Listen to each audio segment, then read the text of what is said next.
Hello friends, welcome to the channel. आज का topic है एथेरोस्क्लेरोसिस। ठीक है, ये सिस्टमिक पैथोलॉजी का टॉपिक है और हम इसकी इटियोलॉजी सबसे पहले डेफिनेशन से शुरू करेंगे, फिर इटियोलॉजी, पैथोजेनेसिस और इसके क्लिनिकल फीचर्स सब देखेंगे। ठीक है, तो ये 10 मार्क्स का क्वेश्चन आता है और इसमें पूरा कवर हो जाएगा।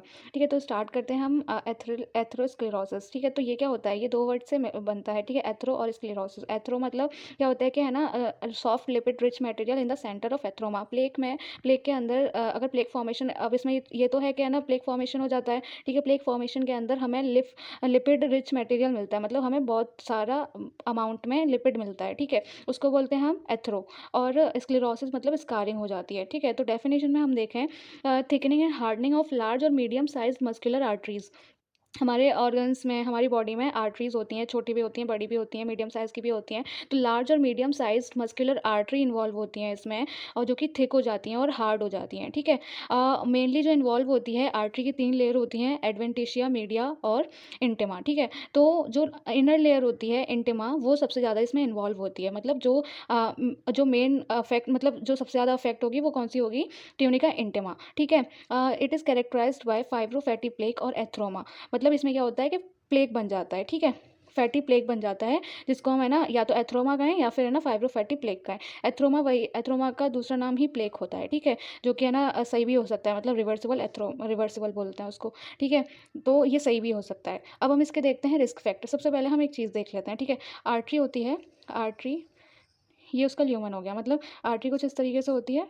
ठीक है, तो हम इसकी ये चीज़ देखेंगे, यहाँ से ब्लड जाएगा, उसके उसके ना 3 लेयर होती हैं। ठीक है, उसकी 3 लेयर होती हैं।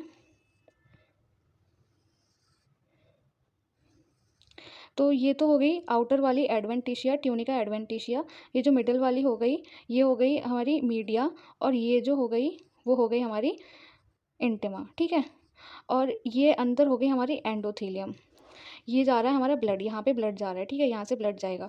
अब क्या होगा, जो इंटिमा हमारी ये वाली जो लेयर है, ये इंटिमा जो लेयर है, इसमें क्या होगा कि इसमें कोलेस्ट्रॉल डिपॉजिशन हो जाएगा, फैट डिपॉजिशन हो जाएगा। तो क्या होगा कि जो भी हम आगे चीज़ पढ़ेंगे ना, तो वो सब चीज़ यहाँ हो रही होगी। ठीक है, अब यहाँ हो रही होगी, तो धीरे धीरे जब इसमें मटेरियल जमा होगा, बहुत सारा मटेरियल आ जाएगा, जब है ना, मतलब बहुत सारी सेल्स आ जाएंगी, बहुत सारी यहाँ पे हमको चीज़ें दिखेंगी, जैसे जैसे प्रोसेस बढ़ेगा, तो क्या होगा कि यहाँ पे ऐसे होने लग जाती है। ठीक है, ऐसे होने लग जाएगी, तो हमारा जो ब्लड है वो यहाँ पे ठीक से फ्लो नहीं हो पाएगा, जो नॉर्मल ब्लड फ्लो होता था वो नहीं होगा। ठीक है, तो ये ऐसे करके इस शेप में आ जाएगी, जिसकी वजह से ल्यूमन का साइज़ छोटा हो जाता है। तो इसमें हम यही देखेंगे। तो मेन चीज़ हम यहाँ से इतना पार्ट लेके करेंगे। ठीक है, तो सबसे पहले हम रिस्क फैक्टर देख लेते हैं। मेजर रिस्क फैक्टर होते हैं और इमर्जिंग रिस्क फैक्टर होते हैं। ठीक है, मेजर में मॉडिफाइबल मॉडिफाइबल और कॉन्स्टिट्यूशनल। ठीक है, तो मॉडिफाइबल में क्या होता है कि डिसलिपिडीमिया होता है, और हाइपरटेंशन, डायबिटीज मेलाइटिस की वजह से भी हो सकता है, स्मोकिंग की वजह से भी हो सकता है। ठीक है, तो ये मेजर रिस्क फैक्टर हैं। कॉन्स्टिट्यूशनल में age, sex, genetic factor, familial, racial factor, ये सारे के सारे फैक्टर्स आते हैं। ठीक है, इमर्जिंग रिस्क फैक्टर में एनवायरमेंटल इन्फ्लुएंसेस भी हो सकते हैं, ओबेसिटी हो सकती है, हार्मोन की वजह से भी हो सकता है, ईस्ट्रोजन और ओरल कॉन्ट्रासेप्टिव लेने से। ठीक है, physical inactivity, stressful life, homocystinuria, role of alcohol, high C reactive protein, ये सब की वजह से एथेरोस्क्लेरोसिस के चांसेस हो सकते हैं। ठीक है, तो ये हो गई हमारी इटियोलॉजी। तो अब हम इसकी पैथोजेनेसिस देखते हैं। तो जैसे कि हमने इटियोलॉजी में पढ़ा कि हाइपरटेंशन, डायबिटीज़, हाइपरलिपिडेमिया, स्मोकिंग की वजह से क्या होता है, एंडोथेलियल इंजरी हो जाती है। मतलब क्या होगा, जब हम इनका क्रॉनिक यूज़ करेंगे, मतलब डायबिटीज़ में जैसे हमें ना ज़्यादा डायबिटीज़ हो जाएगी, या फिर स्मोकिंग हम ज़्यादा करेंगे, तो क्या होगा कि एंडोथेलियल इंजरी हो जाएगी। एंडोथेलियल जो आर्टरी के अंदर वाली लाइनिंग होती है, वो एंडोथेलियल होती है, इसके ऊपर इंटिमा होगी। ठीक है, और इसके ऊपर फिर मीडिया और एडवेंटिशिया होगी। ठीक है, तो एंडोथेलियल इंजरी हो जाएगी, यहाँ पे इंजरी हो जाएगी। तो अब इंजरी हुई है, तो एंडोथेलियल इंजरी जो होती है, वो ना वो सबसे पहला स्टेप होता है एथेरोस्क्लेरोसिस की तरफ। ठीक है, तो क्या होगा कि इन्फ्लेमेटरी रिस्पॉन्स शुरू हो जाएगा, एडहेशन मॉलिक्यूल सारे के सारे यहाँ पे उसको यहाँ पे माइग्रेट करने लग जाएँगे, और क्या होगा कि माइग्रेशन होगा मोनोसाइट और लिम्फोसाइट और प्लेटेलेट का ट्यूनिका इंटिमा में। ठीक है, तो वहाँ पे है ना, मोनोसाइट, लिम्फोसाइट, प्लेटेलेट सारे के सारे ट्यूनिका इंटिमा में आ जाएंगे। ठीक है, माइग्रेट कर जाएंगे। तो क्या होता है कि इन्फ्लेमेटरी सेल्स जो होती हैं ट्यूनिका इंटिमा में, वो आ जाएंगी, और क्या होता है कि एलडीएल ना ऑक्सीडाइज्ड एलडीएल में कन्वर्ट हो जाता है। जो लिपिड होगा ना, वो ऑक्सीडाइज्ड लिपिड में कन्वर्ट हो जाएगा, क्योंकि क्या होता है कि मोनोसाइट पे ना रिसेप्टर्स नहीं होते, रिसेप्टर्स जो नॉर्मल एलडीएल से बाइंड कर सके। ठीक है, तो क्या होता है कि ऑक्सीडेशन हो जाता है, वो एलडीएल का ऑक्सीडेशन हो जाएगा, जिसकी वजह से मोनोसाइट ना उसको उसको एनगल्फ कर लेगा। मोनोसाइट ना यहाँ पे मैक्रोफेज में कन्वर्ट हो जाता है, क्योंकि क्या होता है कि जब इन्फ्लेमेटरी रिस्पॉन्स होता है तो है ना, तो इन्फ्लेमेटरी जब रिस्पॉन्स होगा तो मोनोसाइट ना खुद को मैक्रोफेज में कन्वर्ट कर लेगा, क्योंकि है ना उसे जो इंजरी हो रही है और जो इंजरी मतलब उसको मैक्रोफेज में कन्वर्ट करेगा, ताकि वो और सेल्स को, जो डैमेज सेल है उनको खा सके। ठीक है, तो क्या होगा कि ऑक्सीडाइज्ड एलडीएल को अट्रैक्ट करेगा, और मोनोसाइट जो कि मैक्रोफेज में कन्वर्ट हुआ है, ठीक है, तो वो मैक्रोफेज ना ऑक्सीडाइज्ड एलडीएल को एनगल्फ कर लेगी। ठीक है, एनगल्फ कर लेगी, तो वो जो मैक्रोफेज में ये अगर उसने एनगल्फ कर लिया है एलडीएल को, तो क्या होगा, वो माइक्रोफेज में जाते ही वो फोम सेल में कन्वर्ट हो जाएगा। मतलब अगर है ना वो लिपिड ना अंदर चला गया है माइक्रोफेज में, तो हम उसको बोलेंगे फोम सेल। अब उसका नाम ना फोम सेल हो गया, लिपिड लेडन फोम सेल। ठीक है, तो क्या होता है कि अब हम फोर्थ स्टेप देखते हैं। माइक्रोफेज ने इंजेस्ट कर लिया है ऑक्सीडाइज्ड एलडीएल को। अब क्या है कि फोम सेल, अब वो क्या बन गई है, फोम सेल। ठीक है, फोम सेल में क्या होता है, deposition of fat in microphages, है ना, उसमें माइक्रोफेज में फैट डिपोजिशन, मतलब उसने एनगल्फ किया था तो वहाँ पे वो फैट रह गया। ठीक है, और जो फैट है ना वो वैक्यूल की तरह अपीयर होता है वहाँ पे, तो उसको हम बोलते हैं फोम सेल। ये इंट्रासेल्यूलर लिपिड एक्यूमुलेशन है। अगर फोम सेल की बात करें तो वो इंट्रासेल्यूलर लिपिड एक्यूमुलेशन है। फोम सेल डाई कर जाती है ना, कुछ टाइम बाद फोम सेल डाई कर जाती है। किसकी वजह से? क्योंकि वहाँ पे अपोप्टोसिस हो जाती है, और अपोप्टोसिस जब होती है तो फोम सेल ना लिपिड रिलीज करती हैं। ठीक है, तो वो बीच में ना लिपिड कोर का प्लेग बन जाता है। वो हम देखेंगे कैसे क्या बनता है। ठीक है, हम डायग्राम से देखेंगे। तो क्या होगा कि वो अपोप्टोसिस हो जाएगी और वो फोम सेल डाई कर जाएंगी, जिसकी वजह से वो लिपिड रिलीज करती है, और बीच में वहाँ पे वो लिपिड कोर बन जाता है। मतलब सेंटर में कोर, मतलब सेंटर में लिपिड, बहुत सारे लिपिड एक्यूमुलेट हो जाता है। ठीक है, तो डाई कर जाएगी, तो जिसकी वजह से कोलेस्ट्रॉल क्रिस्टल बनेंगे। कोलेस्ट्रॉल क्रिस्टल बनेंगे तो हम उसको बोलेंगे एक्स्ट्रा सेल्यूलर लिपिड एक्यूमुलेशन। ठीक है, तो fat been accumulated inside the vessel part of tunica intima. तो अब यहाँ पे कोलेस्ट्रॉल क्रिस्टल मतलब फैट ही है एक तरीके से, तो वो ट्यूनिका इंटिमा में एक्यूमुलेट होने लग जाएगा। तो वहाँ पे बहुत सारा लिपिड बोलें, चाहे फैट बोलें, चाहे कोलेस्ट्रॉल बोलें, ये सब एक ही चीज़ है। ठीक है, तो ये वहाँ पे एक्यूमुलेट होगा और कोर बनाएगा, मतलब सेंटर में वो एक्यूमुलेट होने लग जाएगा। ठीक है, अब क्या हो रहा है कि कंटिन्यूस लिपिड एक्यूमुलेशन हो रहा है, मतलब लिम्फोसाइट वगैरह, मतलब वो प्रोसेस चल रहा है और कंटिन्यूस लिपिड एक्यूमुलेशन हो रहा है, बहुत सारा लिपिड एक्यूमुलेट हो गया है। ठीक है, अब वहाँ पे मैक्रोफेज और लिम्फोसाइट एक्टिवेट होती हैं, रिलीज होता है साइटोकाइंस और केमोकाइंस का, जो कि हम केमिकल मीडिएटर में पढ़ चुके हैं। जब इन्फ्लेमेशन हो जाए तो क्या होता है, ठीक है, इंजरी होती है एंडोथेलियल, तो क्या होता है, ठीक है, वही सब प्रोसेस यहाँ पे चलेगा। तो क्या होता है कि है ना, फिर जब ये प्रोसेस चल रहे होते हैं तो जो मीडिया है, ठीक है, ये हो गई हमारी ल्यूमन, ये हो गई हमारी एंडोथेलियम, ठीक है, ये हो गई हमारी इंटिमा, है ना, और ये हो गई हमारी एडवेंटिशिया, और ये हो गई हमारी वो सॉरी मीडिया, और ये हो गई हमारी एडवेंटिशिया जो आउटर लेयर है। ठीक है, तो क्या है ये एडवेंटिशिया, जो मीडिया में क्या होता है कि स्मूथ मसल सेल्स होती हैं बहुत सारी। ठीक है, तो ये क्या होता है, जब यहाँ से ये माइग्रेट करने लग जाती हैं इंटिमा में माइग्रेट करने लग जाएंगी, और वहाँ पे क्या बनाएंगी, मतलब यहाँ से स्मूथ मसल सेल, यहाँ पे मीडिया में बहुत सारी स्मूथ मसल सेल्स होती हैं। ठीक है, तो ये भी माइग्रेट करने लग जाएंगी कहाँ पे, इंटिमा में। ठीक है, इंटिमा में माइग्रेट करने लग जाएंगी, तो क्या होगा कि smooth muscle cell make collagen fibre, वहाँ पे कोलेजन फाइबर बनाते हैं और result in making fibrous cap in atherosclerotic plaque. ठीक है, तो अब ये यहाँ पे माइग्रेट कर रही हैं। ठीक है, तो यहाँ पे ये ऐसे माइग्रेट कर रही हैं कि इसको इस तरीके से कवर कर रही हैं। ठीक है, यहाँ पे ऐसे ऐसे ऐसे ऐसे यहाँ पे बहुत सारी स्मूथ मसल सेल्स आ जाएंगी, बहुत सारी स्मूथ मसल सेल्स आ जाएंगी, तो ये कैप सा बनाती हैं। ये इसके लिए कैप हो गया, और ये चीज़ होगी कोर। जो यहाँ पे मटेरियल होगा उसको हम कोर बोलेंगे, यहाँ पे जो होगा उसको हम बोलेंगे कैप। ठीक है, तो यहाँ स्मूथ मसल सेल से कैप जो बन रहा है वो स्मूथ मसल सेल से बन रहा है, और इससे क्या हो रहा है कि ल्यूमन छोटा हो रहा है। ठीक है, इसकी वजह से ब्लड ठीक से फ्लो नहीं कर पा रहा। वैसे तो स्मूथ मसल सेल का जो फंक्शन होता है वो कंट्रैक्टाइल नेचर, मतलब वो जो होता है उसका कंट्रैक्टाइल नेचर होता है, वो मसल्स को कॉन्ट्रैक्टिबिलिटी प्रोवाइड कराता है। ठीक है, तो लेकिन है ना एथेरोस्क्लेरोसिस में ये कोलेजन फाइबर बनाते हैं। अब क्या है जो हमें रिजल्ट मिल रहा है कि वो फाइब्रस कैप भी बन रहा है और कोर भी बन रहा है, जो कि हमने पीछे पढ़ा। ठीक है, कोर बन रहा है यहाँ पे, ये कोर बना रहे हैं, क्योंकि कोलेस्ट्रॉल जो क्रिस्टल हैं वो यहाँ पे कोर बनाएंगे जो बीच में बन जाएगा, और क्या है फाइब्रस कैप भी बन रहा है। ठीक है, तो अल्टीमेटली यहाँ पे क्या हो गया, जो कि प्लेक फॉर्मेशन हो गया। ठीक है, स्मूथ मसल सेल और कोलेजन बना रहे हैं फाइब्रस कैप, और लिपिड और इन्फ्लेमेटरी सेल्स बना रहे हैं कोर, मतलब जो बीच का पार्ट है। तो समझ में आ रहा है कि यहाँ पे जो बीच यहाँ पे बना है तो वो तो हो गया हमारा कोर, सेंटर पार्ट, और जो ऊपर बन रहा है, जो स्मूथ मसल सेल यहाँ से माइग्रेट करके, इंटिमा से माइग्रेट करके वो पूरा उसमें इसके ऊपर आ गई हैं, तो उसको हम बोलेंगे फाइब्रस कैप। और इससे क्या हो रहा है, ल्यूमन छोटा हो रहा है उसको, फिर इन दोनों के कैप और कोर के कॉम्बिनेशन को हम बोलेंगे प्लेक फॉर्मेशन। ठीक है, तो अब हम देखते हैं डायग्राम से। तो डायग्राम में देखिए पहले ये नॉर्मल एंडोथेलियम है, मतलब ये नॉर्मल आर्टरी का स्ट्रक्चर है। तो उसमें क्या है कि एंडोथेलियम है, फिर इंटिमा है, फिर मीडिया है और फिर एडवेंटिशिया है। तो ये आउटर लेयर होगी, ये मिडिल लेयर होगी और ये इनर लेयर होगी और फिर ये होगी एंडोथेलियम, जो कि अभी इंजर्ड नहीं है। लेकिन क्या होता है कि जब इंजरी हो जाती है तो क्या होता है कि है ना कि जब इन्फ्लेमेटरी रिस्पॉन्स होता है तो केमिकल मीडिएटर रिलीज होते हैं। तो क्या होगा कि बहुत सारी लिम्फोसाइट और प्लेटलेट्स वगैरह आएंगे, मोनोसाइट्स आएंगी, ठीक है। तो क्या होता है कि मोनोसाइट्स एंटर कर जाती हैं, ठीक है, एंडोथेलियम से वो इंटिमा में एंटर कर जाएंगी। तो endothelial injury with addition of lymphocyte and platelets, मतलब बहुत सारे लिम्फोसाइट और प्लेटलेट्स आ जाएंगे, मोनोसाइट्स आ जाएंगे।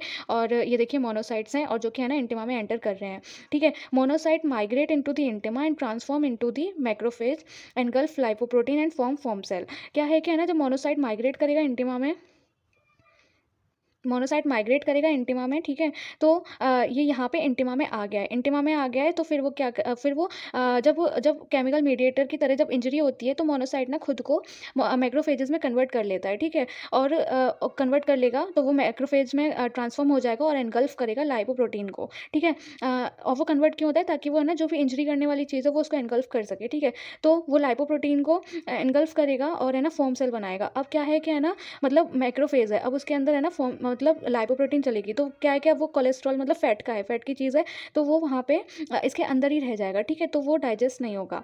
अब क्या है कि ये ना ये जो फॉर्म्स मतलब यहाँ पे कैसे दिखेगा कि यहाँ पे कोई फैट है, वैक्यूल की तरह दिखेगा, ठीक है। यहाँ पे कोई खाली जगह है तो वो अंदर जब हम देखेंगे तो यहाँ पे एक वैक्यूल सा हमको दिखेगा। तो यहाँ पे देखिए क्या हो रहा है कि ये मोनोसाइट है, मोनोसाइट मैक्रोफेज में खुद को ट्रांसफर कर रहा है और फिर वो क्या है कि लाइपोप्रोटीन को अंदर ले गया है और वो फॉर्म सेल में कन्वर्ट हो गया है, ठीक है।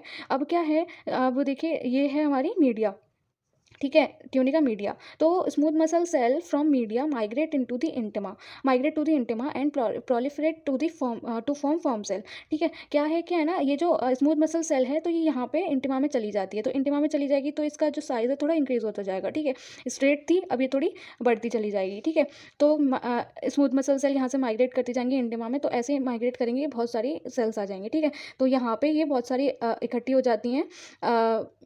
ये स्मूथ मसल सेल ने एक ऊपर आके इकट्ठी हो गई हैं, ऐसे करके कैप सा बना लेंगी, ठीक है। तो इसमें क्या है कि देखिए जब स्मूथ मसल सेल ऊपर कैप का फॉर्मेशन करती हैं और उसमें क्या क्या होता है, फाइब्रस कैप में क्या होता है, लिम्फोसाइट्स होंगी, मैक्रोफेजेस होंगे, ठीक है, कोलेजन फाइबर होंगे। मेनली क्या होता है, फाइब्रस कैप होता है और कोलेजन फाइबर होते हैं जो कि वो सॉरी स्मूथ मसल सेल्स होती हैं और कोलेजन फाइबर होता है जो कि फाइब्रस कैप बनाता है। और बीच में क्या होता है, कोर में होगी फोम सेल, कोलेस्ट्रॉल क्लेफ्ट, ठीक है, ये कोलेस्ट्रॉल क्लेफ्ट है और ये नेक्रोटिक डेब्रिस है जो कि लिपिड कोर बनाता है। लिपिड कोर मतलब वो कोलेस्ट्रॉल वाली चीज़ बनाती है, ठीक है। तो हमें इसमें जो लास्ट में जो हमारी लास्ट स्टेज होगी, ठीक है, तो उसमें हमें क्या दिखेगा, लेट स्टेज में फाइब्रस कैप दिखेगा और लिपिड कोर दिखेगा। वो स्मूथ मसल सेल इस तरीके से आ जाती हैं कि वो है ना वो जो बीच का जो फोम सेल है और कोलेस्ट्रॉल वगैरह है, ठीक है, तो वो उनको ना उसको ऐसे कवर कर लेती है, एक कैप सा बना देती है, ठीक है। तो इसमें हमने इसमें ये कैप किसका बना है, कोलेजन का, ठीक है, और स्मूथ मसल सेल का। तो ये है पूरी इसकी पैथोजेनेसिस। तो ओवरऑल इसमें हो क्या रहा है कि ये हमारी हो गई आर्टरी का ल्यूमन, ठीक है, जो ऐसे आर्टरी होती है, ये ऐसे आर्टरी होती है, तो हम इसकी ये चीज़ देख रहे हैं, तो ठीक है।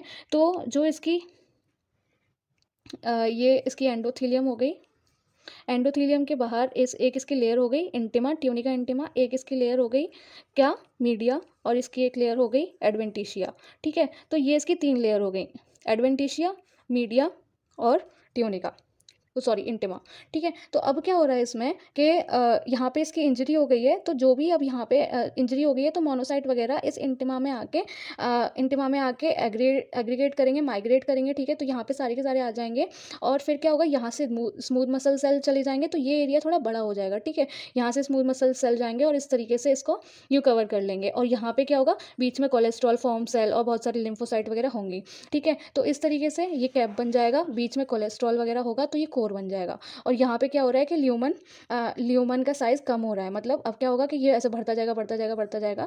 तो क्या होगा कि यहाँ पे ये बढ़ जाएगा, ठीक है। तो ये साइज़ कम हो जाएगा और जो ब्लड आ रहा है उसका जो प्रेशर है मतलब वो फिर ठीक से नहीं निकल पाएगा, जो कि मतलब फिर वो उसको ब्लॉक कर देगा, ठीक है। तो ये थी हमारी पैथोजेनेसिस। अब हम इसकी देखते हैं क्लिनिकल फीचर। क्लिनिकल फीचर से पहले मोर्फोलॉजिकल फीचर देख लेते हैं। तो हमें इसमें क्या दिखता है, मोर्फोलॉजिकल फीचर में फैटी स्ट्रीक्स दिखेंगी, या फैटी स्ट्रीक्स मतलब ये है कि इसकी शुरुआत होती है, शुरुआत में एथेरोस्क्लेरोसिस कैसे मतलब कैसा दिखता है वो, उसमें फैटी स्ट्रीक्स दिखती हैं, ठीक है। ग्रॉस फीचर में दिखेगा कि येलो फैट मैक्यूल्स होंगे। माइक्रोस्कोपिक फीचर में इसको जो फैट है वो है ना वैक्यूलेटेड मतलब वो वैक्यूल जैसा दिखेगा मैक्रोफेज में, और ट्यूनिका मीडिया में वो दिखेगा जिसको हम फोम सेल बोलते हैं, ठीक है। तो ये वैक्यूल जैसा दिख रहा है मैक्रोफेजेस में, ये वैक्यूल जैसा दिखेगा जो फैट है। Inclusion of fat particle and fat does not stain in cytoplasm and slide, instead of this vacuole will be seen. मतलब फैट जो है वो स्टेन नहीं हो पाता, ठीक है, तो हम उसको देख नहीं सकते, तो वो क्या है, वैक्यूल जैसा दिखता है, तो हम उसे समझ जाएंगे कि हाँ ये फैट है। और इसमें मोर्फोलॉजिकल फीचर में क्या दिखेगा, एथेरोस्क्लेरोटिक प्लेक दिखेगा, तो जो कि फुली डेवलप एथेरोस्क्लेरोटिक लेजन है। इसका ग्रॉस फीचर क्या है, white to yellow raised lesion है, और मतलब ये वाइट से येलो जैसा दिखेगा, ठीक है, कलर में, और इसेंट्रिक और focal on cut section of vessel. ये देखिए ये वेसल है और ये प्लेक फॉर्मेशन है, ठीक है। साइट ऑफ इन्वॉल्वमेंट मतलब क्या होता है कि अब इसमें कौन कौन सी चीज़ मतलब आर्टरी इन्वॉल्व हैं, ठीक है। तो सबसे पहले नंबर पे कौन सी, ये ऑर्डर वाइज है, ठीक है। तो जो भी सबसे पहले इसमें होगी अफेक्ट होगी इंफ्रारीनल एओर्टा, ठीक है, और कोरोनरी आर्टरी सेकंड पे आएगी, और पॉपुलेटल आर्टरी जो है वो थर्ड पे आएगी, इंटरनल कैरोटिड आर्टरी जो है वो फोर्थ पे आएगी, ठीक है। ये ऑर्डर वाइज है, ये इसका ऑर्डर है प्लेक फॉर्मेशन का, ठीक है। तो सबसे पहले जो भी होगा, जो कि साइट होगी वो इंफ्रारीनल एओर्टा होगी, कोरोनरी आर्टरी फिर होगी पॉप्लिटियल आर्टरी, फिर होगी इंटरनल कैरोटिड आर्टरी।